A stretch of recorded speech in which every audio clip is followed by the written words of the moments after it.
Welcome to Henry KNG TV.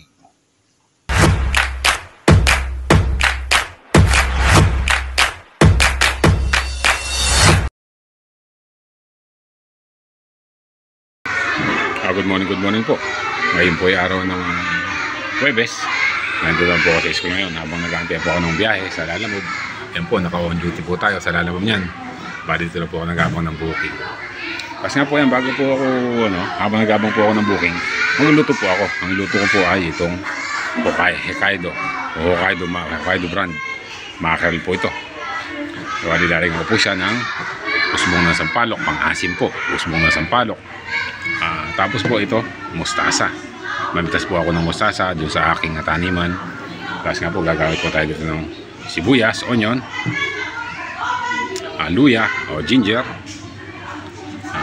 bawang, garlic.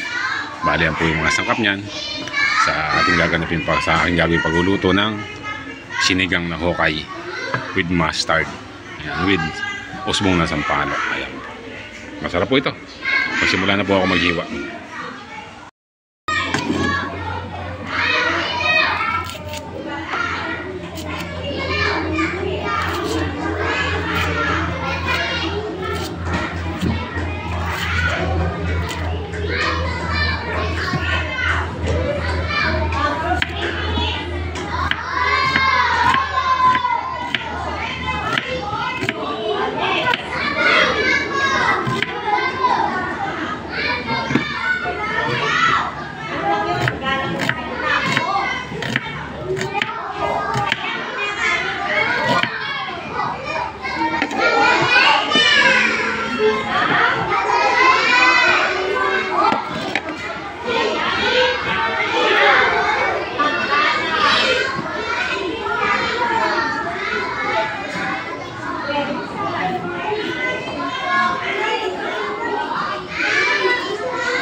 Ayan po, tapos na po ako maghiwa ng sibuyas, ng bawang at ng luya.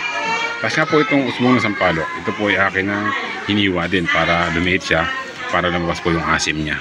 Ayan po yun. Tapos mamaya po pala, kuha po ako ng lemongrass, ay sasama ko po dito para maging mas malasa at maging mas masarap. Kaya po, nakapahit na ako ng kawali. Lalagyan ko na po siya ng mantika.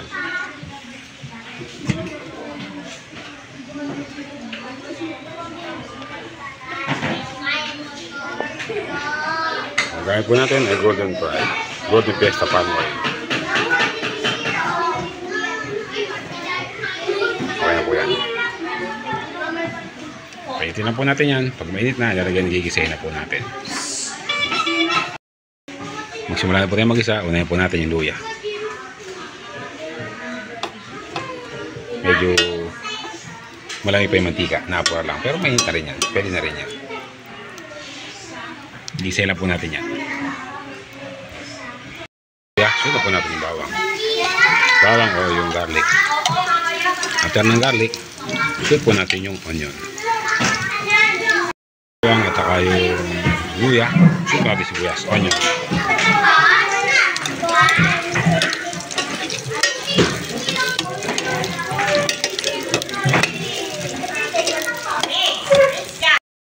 Next naman po ay fish sauce or patis.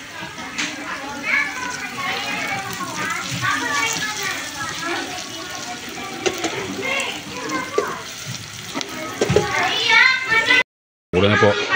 Ayaw ko po ng tubig. At saka kukuha po ako ng tanglad or lemongrass. Ito lang po ako ng lemongrass sa aking tanim dito. Mamimili lang po ako dito. Ito lang po kasi marami. Ito po yung 4 na puno. Kahit saan po ako mo dito pwede. Okay na po ito. Malasa na po ito. May mahilig na pala yung kamatis ko rito. Ganun pala. Tapos po ito, meron na po ako isang talong dito. Ang gulay. Kuhanin ko na rin ito. Kuhanin ko na rin po ito. Ito po yung aking unang pitas. Aking talong po. Kuhanin ko na po yan. Yung gulay niya. Talong at saka ano ba ba? Itong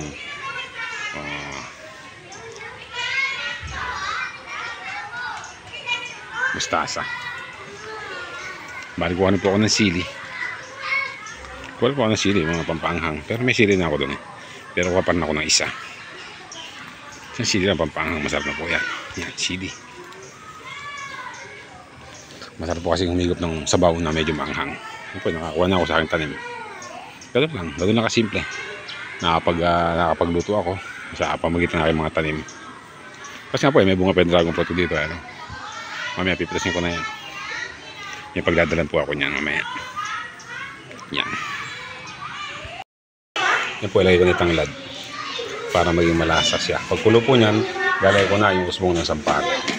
Pakuloy ko lang po at papalasahin ko po itong tanglad. Kumukulo na po, ilagay ko na itong usbong ng sampag. Hindi po. Siling manghang na siling pula. Wow. Medyo luto na yung talong. Ang huli ko natin nilagay ay itong mustasa. Or mustard.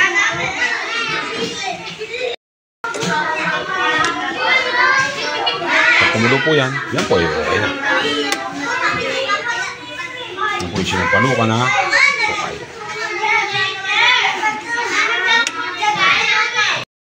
Yan po, kakain na po ako. Ngayon po yung mag-alas 9 ng umaga. Kakain po ako. Yan po. Ito po yung napakasarap na sinigang na hokay. With talong and mustasa.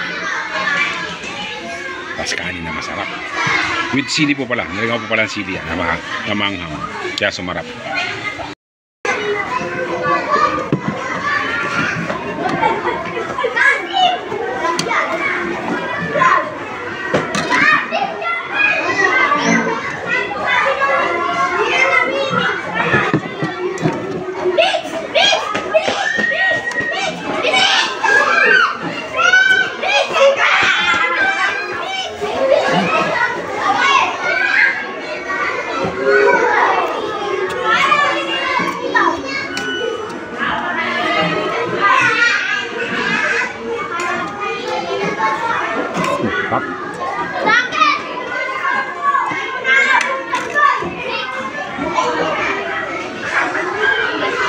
Kain tayo. Kain tayo. Oh?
Tapos na kumain.